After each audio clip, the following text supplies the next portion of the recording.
What's going on, everybody? Triple Crown 24 back today, showing off a lot of Miguel Cabrera stuff, and I mean a lot because it has been accumulating here in a stack on my desk for a while, and I need to pre-record this today so I can start filing them in their appropriate spots. Just a wide variety of Cabreras from a wide variety of sources. As you can see, I got some of the big boys out there on display. I will get to those in a little bit, but just figured I'd go ahead and run through it. So hopefully you guys enjoy it today. So kind of tell you a little bit about each one in terms of where I got it from. Kind of have them divided into categories here. This first stack is just stuff that I got kind of bundled in with some of my purchases for card show inventory. So this one is the Amethyst from Triple Threads. I always say this whenever I show off a Triple Threads parallel, but if you guys have a player or a team that you really like and that player or team has base cards and Triple Threads or parallels, go check them out because they are stunning cards. They've got some really nice subtle foil that you don't see in too many products. So I'm a big Triple Threads fan, always have been. This one is also something that I got with a patch auto of Scooter Jeanette for my showcase. This is number 2. There's different variations of the image that are on there. You'll see another one here in a little bit. Really nice looking relic card there. Jumbo jersey swatch number 36. Then a little Topps tribute action. This came in the big tribute lot that I purchased.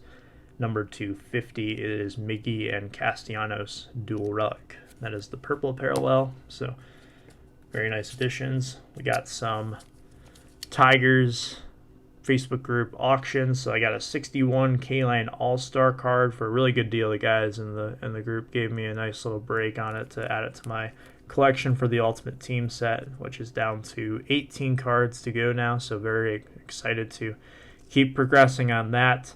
On top of that, I was able to get these 2 cards. So I got this really sweet NT. I think these are both from this year. Jumbo Bat relic, and then if it ain't Immaculate, it ain't me. Little red foil Immaculate collection bat piece as well. So 2 new bat pieces for Mr. Cabrera. A couple little eBay purchases that came PWE. Red optic from this year and black optic. So the black is to 25, the red is to 60. Continuing on that rainbow that seemingly never ends. I feel like I'm always halfway done on it, no matter how many cards I add to it. So I'm gonna actually have to like check now how close I am on it, but something tells me that I still have a ways to go. But always enjoy adding these cards into that rainbow, especially since I have the 1 of 1 in my possession now. I opened up a box of Topps Holiday when I did the Indie card show a couple weekends ago, and I pulled Miggy's base, so that was nice. And then I also made a trade with Shaun stealing second while at that show, and I got this reprint of his 2001 Bowman Heritage card. This is the Iconic Card reprints insert set from the 2019 Topps update. So made that deal for that Miggy to add to the collection. These came from the card show this past weekend, this last little stack here, so go through those. MLB debut medallion. I think these were like, it's either the manufactured hit that you get in jumbo boxes, or it's the blaster box exclusive. I'm not sure which one it is, but these were put into Series 1 2016 Topps. Pretty cool card. I like manufactured relics. I know that some people aren't a huge fan, but I like them, especially when they're of my guy. This is the neon orange donut circles. No, I did not make that up. That's actually what it's called. From this year's Prism. It's got a cool little technology to it. I think this was a couple bucks and didn't have it, so snatched that up. Same with this one here. This was in a dollar box, and I wasn't sure because he has a Diamond Kings, a Miggy nickname, and then his base version in Optic.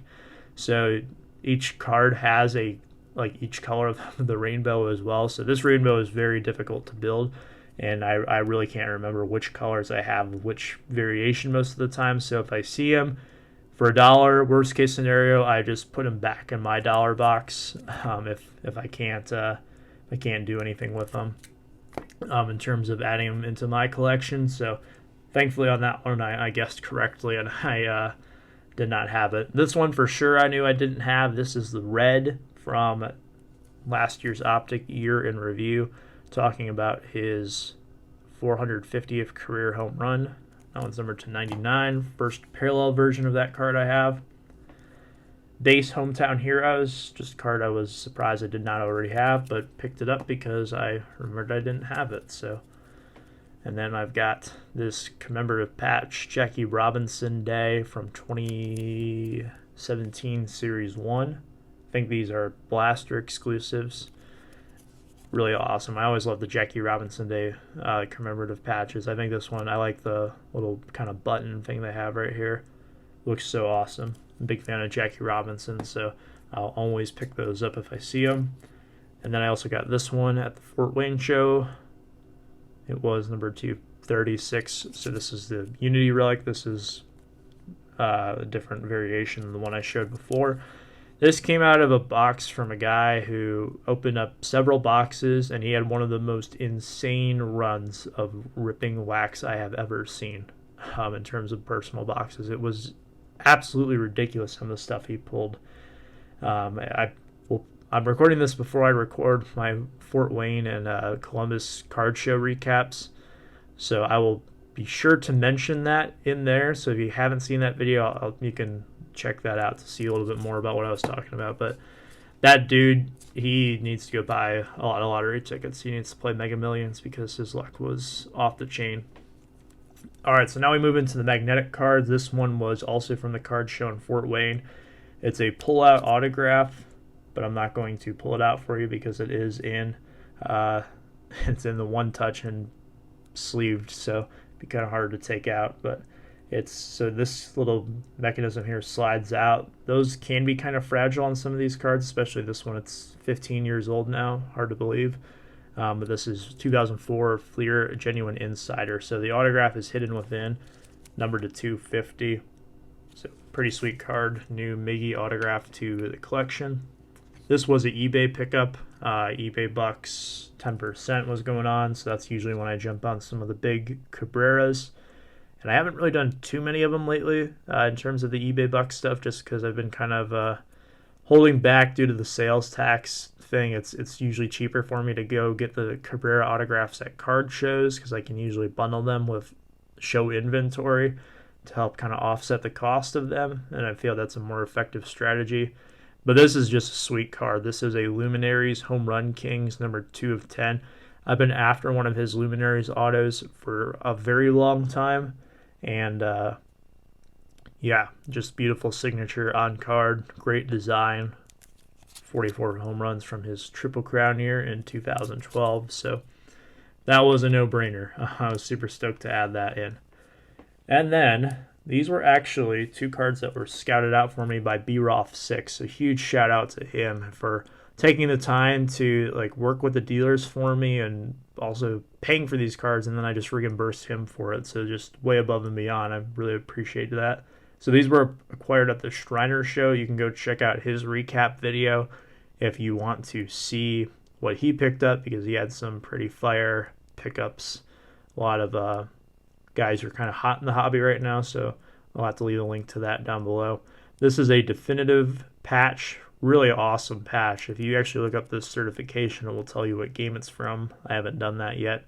Number to 15. I've been outbid on so many of these on eBay that I'm glad I finally have one. All the different parallels I've just been kind of destroyed on. Even the 1 of 1 I lost, and that was back when Definitive first came out. So that was very relieving to finally get one, because I've been after one for a while. And then, of course, if it ain't Immaculate, it ain't me. 1 of 1 magenta printing plate patch auto. Really sweet card. Commemorates the Triple Crown moment when he clinched it on the back. It's got the really nice Panini 1 of 1. I love how they serial number those with the fancy font. And yeah, anytime I get a Triple Crown commemorative card, I will definitely jump on it. So that'll wrap it up for me today. Again, thank you, Brian, for helping me out. And thank you, Shaun, as well, for the hookup on the trade there. He also gave me some other Miggies for the collection as well. Be sure to check out those guys, and I will see you guys next time. Don't know what video is coming next, but it will be a video for sure. So appreciate it. See you guys later. Have a good one.